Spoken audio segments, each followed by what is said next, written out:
Good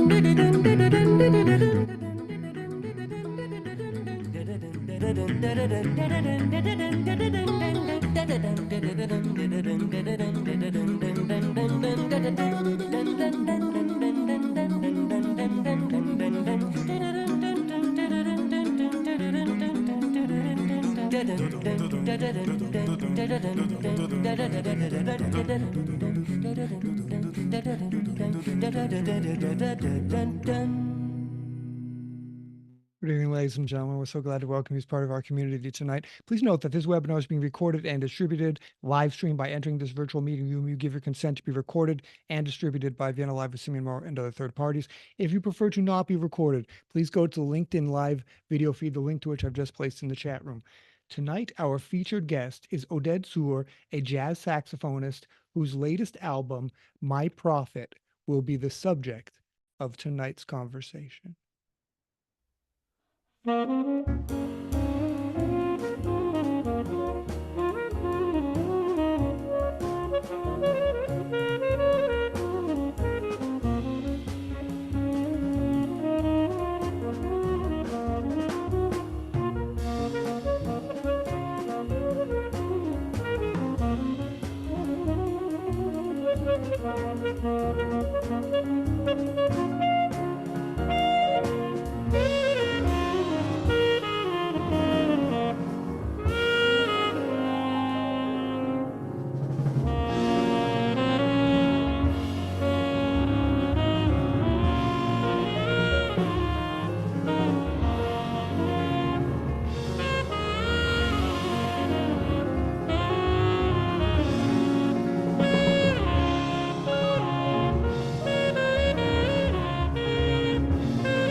Welcome, Oded. Thank you. Thanks for having me. Oded, so tell us a little bit about where you come from, how your musical tastes were formed, and why you decided to become a jazz saxophonist. Well, I live in New York for the last 12 or 13 years, but I was born and raised in Israel. And I became a jazz saxophonist just because that was the music that was available to me when I wanted to play the saxophone. I didn't want to play the clarinet anymore, and I really complained to my mom that I can't deal with this instrument. And so she allowed me gracefully to switch to the saxophone, and the available music for the instrument was the music that we call jazz. I later discovered a lot of other types of music and kind of decided to not be a jazz saxophonist anymore, and went on this very long journey of discovering other types of music, and primarily Indian classical music, and somehow found my way back to jazz at the end, and became a jazz saxophonist again. But it was a little bit of a rendezvous, if you will. Okay, let's listen to another. This is Through a Land Unsown.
Well, Oded, I must say, I believe Adolf Sachs must be delighted to have heard what you said before about the clarinet, leaving the clarinet, and now these wonderful tones and different sounds you make on the saxophone. It's really quite, to my ears, very refreshing. So tell us about this new album, My Prophet. That seems to take on quite a charged significance. Tell us about this and why you, yeah, why we're hearing such of this kind of, I don't know, it seems like a meditative music. It seems Mm. everyone's welcome to come in and sit down and reflect. It seems it's just very enticing. Tell us about that. Well, thank you, first of all.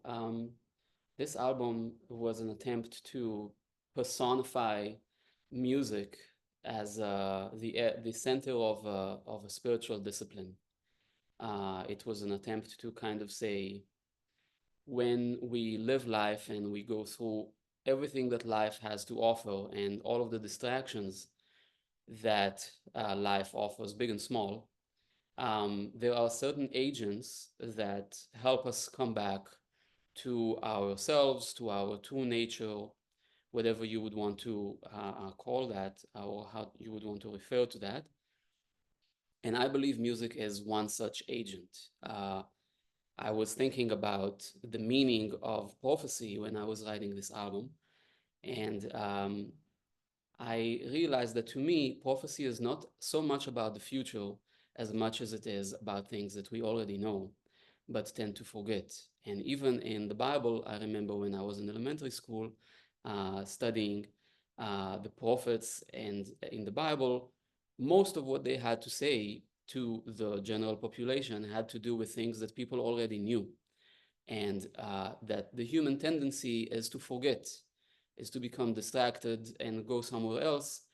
And the prophet's role in society is really to bring you back to those things that you already know.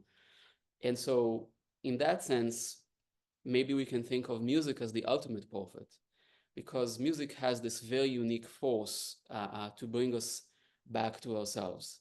Um, so, in the sense of theme, this is what the album is about, but it personifies music in another way, which is that this is the second album that I write about my wife. So it is also a portrait at the same time.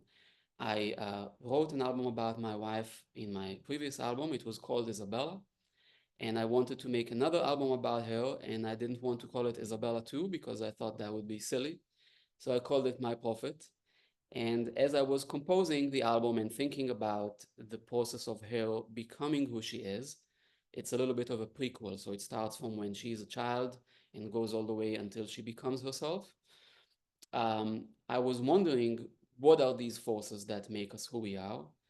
And what are these forces or agents that help us remember who we are again and again throughout our lives when we forget a little bit, either as individuals or as societies. Wow. Okay, so that's quite intense. And what has her reaction been? So this is the second album you dedicate to her. What did she say when she first heard this? Uh, That's a great question. I'm asked that often. Luckily for me, she really likes this music. She loves it, in fact, and she loved both albums. She usually says that these are her favorite albums of mine, but not just because they are about her, but really because she feels that I have kind of expressed my voice more fully on these albums than I have done before. And I think there's some truth to that. And just a follow-up question. So, because you said again, so the music is the way to know more about yourself, and but she's also part of music, or she's just the narrative story of her growing up and becoming a woman. So it's essentially both. I started out by writing another album about her, and I decided for it to tell the story of her childhood. And as I was trying to write these songs about how she became herself, I was wondering about these questions. How do any of us become ourselves? And what are those forces that bring us there and bring us there again and again, hopefully in a fuller and fuller way throughout our lives? And that's when I was realizing that I am also writing this album about music and the power of music to center us and to function as a spiritual guide. Okay, let's have another listen. This is Renata.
Wow. Okay. So, Oded, tell us about you as a band leader.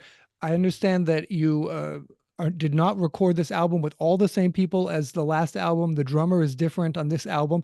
But how do you decide, you know, especially when you're writing about someone as important as your wife, this person's going to be on that album. How do you know that they are the right musicians? Well, I think that for me personally, it's a lot about the capacity of a musician to be completely themselves. Again, I guess talking about being ourselves in the same theme. The capacity of the musician to be themselves while also responding to a larger whole. When I go to listen to a concert or when I listen to music in general, I feel like the music really speaks to me when it becomes larger than the sum of its parts. And I actually would even go further and say that in contemporary jazz music, there are a lot of instances where, to me, it sounds like you can hear a bunch of impressive individuals and they would give you an extraordinary feeling of you would be very impressed with their skills, maybe, but it doesn't always become something bigger than them as individuals. And I think that's what music is. Music is that moment where something becomes larger than ourselves. And I think that's what I kind of look for when I am building a band in general. And I think each of the people on this band, but also the previous bands that I've had, have this unique capacity. And so, do you do auditions, or do you know these people? Tell us about an experience that you've had, or a story about when you thought, "Wow, this is definitely the way it should be," or inversely, where you're thinking, "No, no, no, this is not supposed to go this way." I didn't have so many opportunities to have like, no, no, no, this is bad. I think I was pretty lucky maybe in that sense. Um, but it all happened pretty organically. When I moved to the city, I started hearing a little bit of Petros's music. Petros Klampanis, the bass player, and it was clear to me that the way he approaches the bass and the sonorities that he's going for, he's really trying to define the bass in a way that is a little bit different than the status quo, the mainstream way that the instrument is used. There's a lot more nuance in the way that he approaches the strings. And that was interesting to me because it's a little bit of what I'm trying to do with the saxophone. So I was impressed by that, and we started playing together. As soon as we started playing together, it speaks for itself. There's not really much to think about. I guess if you're thinking, that's the sign that something is wrong. Nitai, the pianist, Nitai Hershkovitz, when he moved to the city, we played together a couple of times, and from the first moment and until today, I'm so impressed with Nitai as well, because he's just able to, again, be completely himself, even though he is in the context of the music. He's able to always take us somewhere new. He's able to take us somewhere completely different. than what I would have thought the music would be when I composed it. And I love that. I think that is exactly the larger than the sum of its parts thing that I was talking about. The most recent band member, Cyrano Almeida, he's from Brazil, the drummer. I was actually in Brazil because my wife, Isabella, is from Brazil, and we were visiting family over there. And I was asked to do a couple of shows, and he was part of the house band. So I met him completely by chance when I was there, not thinking much of it at first. But when he started playing, I was like, wow, this, this young man, wow, I just loved him also from the beginning. And Cyrano later told me that he grew up in an African religion, African Brazilian religion called Candomblé, which is a very deeply musical culture. And I think that music was really part of his life very intensely from the time that he was a child. And to me, there's really just an amazing intuition that I hear in his playing, where things are, maybe it's a bit of a paradox. There's a lot of nuance and even something very delicate about the way that he's playing. And at the same time, something that grooves so hard, something that has such momentum and so much movement in how he plays. And I love how there's no contradiction between these things when I hear him play. When I describe it, it sounds like these are two different things, but when you hear him play, it's very, very much one thing. So I love that about him. Wow. So it's what you describe. It's just amazing. I mean, I can hear the musicologists saying, "Yeah, this music. It really it's creating this ideal society. Where these two people, from different walks of life, they they become, they have the same. They're on the same wavelength. That's just lovely.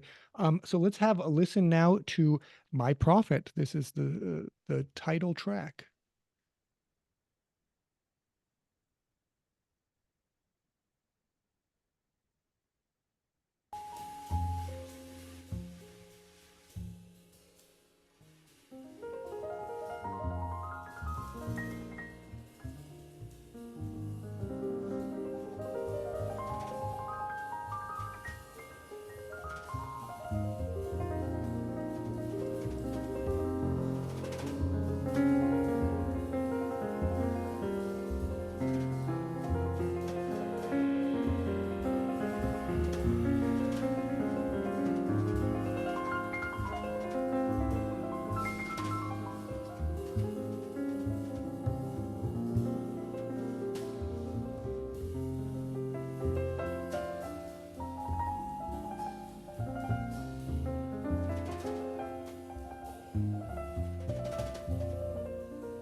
So this brings us to the philosophical portion of our show that I know everyone looks forward to every week.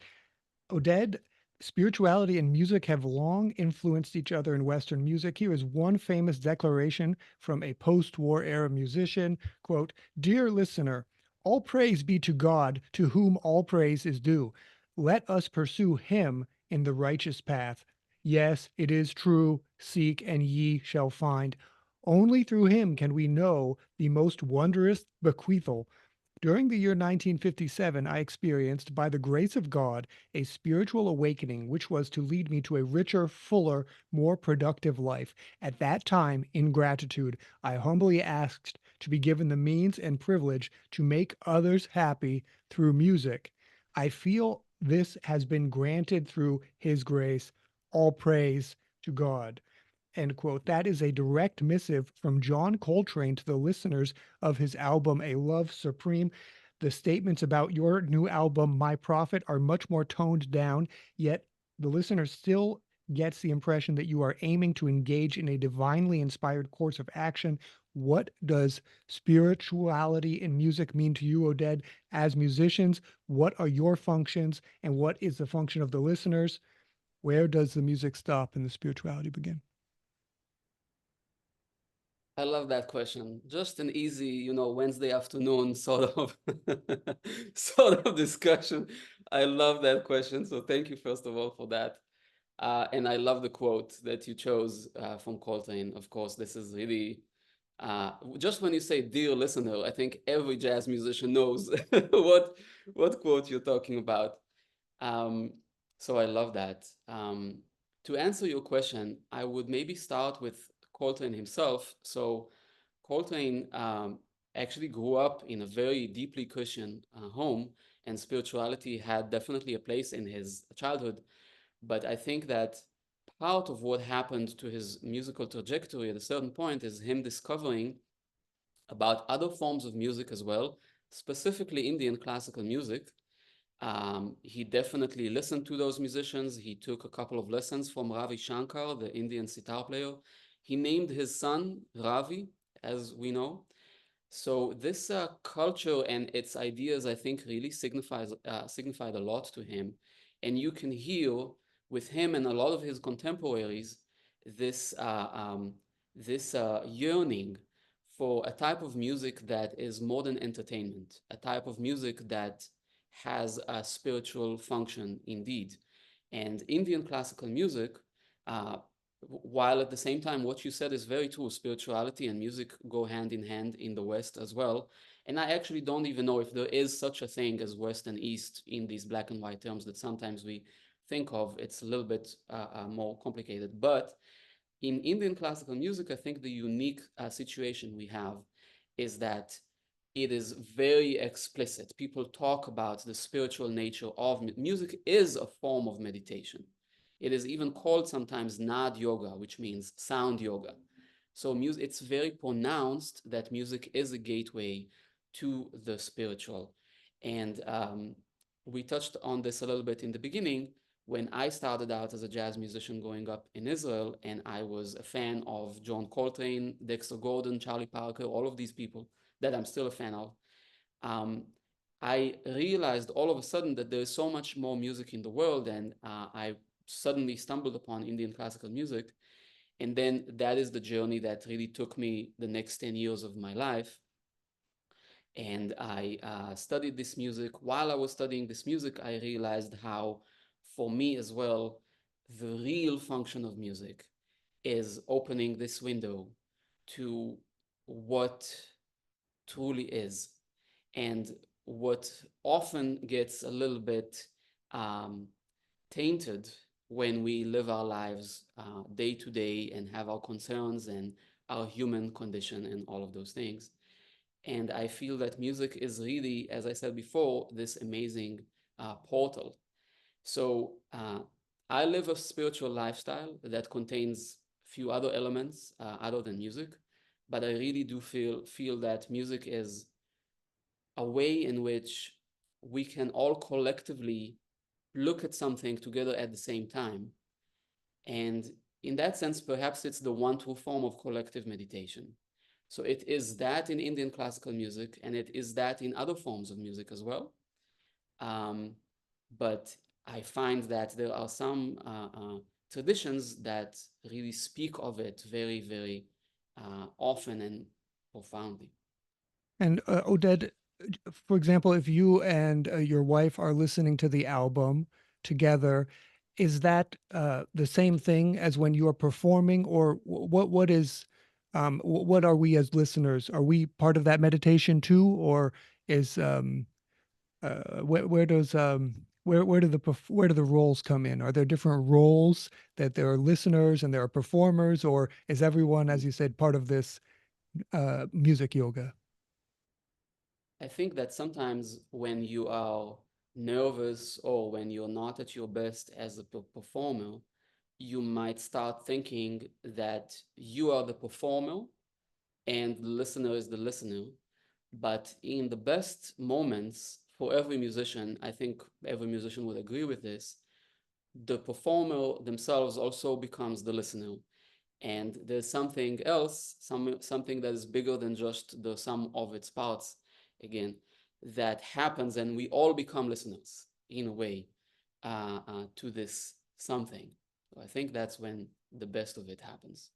Okay, let's have a listen to a final track. We're going to listen to an example from this is Light Last Bike Ride in Paris.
Okay, so last question, Oded.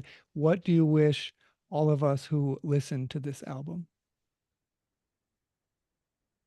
I guess my wish would be that in some way the music would help anyone who listens to it remember something that uh, they either forgot or maybe feel a little bit less close to than they would like, and bring them just a little bit closer to themselves and make them happy if if if that can be added too.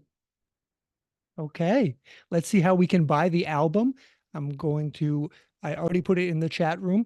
It is here on ecm.lnk.to/myprofit, and you can buy it at any of these.